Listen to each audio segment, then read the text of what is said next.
Il y a quelque temps, j'étais chez moi, dans mon lit, et je regardais des vidéos sur YouTube. Et d'un coup, une idée me vint à l'esprit.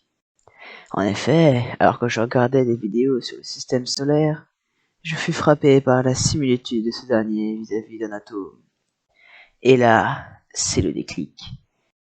Ne vous êtes-vous jamais demandé si un atome pourrait être en réalité un simple système solaire, mais simplement plus petit?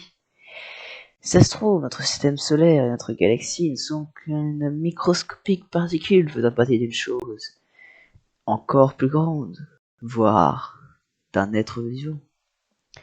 Imaginez une seule seconde que le monde dans lequel nous vivons n'est qu'une superposition infinie de particules, ceci formant des objets sans cesse plus grands et sans cesse plus petits.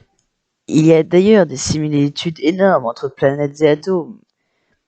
Les planètes possèdent 3 couches, si l'on résume. Cela fait donc croûte terrestre, manteau, puis noyau. Eh bien, l'atome lui aussi possède 3 couches. Tout d'abord une nuage électronique, ensuite une partie vide, pour enfin arriver au noyau. Eh ben non, justement, on ne peut pas dire ça, puisque la taille du noyau de l'atome est 100 000 fois plus petite que ce dernier. Or, ce ratio n'est que de 1,8 fois plus petit pour une planète telle que la Terre. Le rapport n'est donc pas du tout le même, et on ne peut donc en aucun cas émettre une telle affirmation. Bon, peut-être bien, mais ça reste possible pour le système solaire. En effet, si l'on regarde le modèle de l'atome selon Bohr, on constate une similitude évidente entre l'atome et le système solaire, de par son mouvement circulaire autour du noyau ou du Soleil si on prend le système solaire. Phénomène que l'on trouve même dans certaines configurations planètes-satellites, enfin même dans toutes les configurations de planètes-satellites.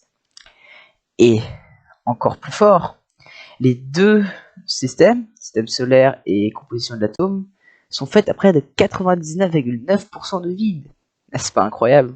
Sache que le modèle de Bohr et même celui de Rutherford sont imprécis et schématiques. On peut donc espérer que ces deux choses relatives, si l'on réfléchit bien, se rejoignent pour ne former qu'un seul phénomène qui, ainsi constitué, bouleverserait totalement notre vision de l'univers.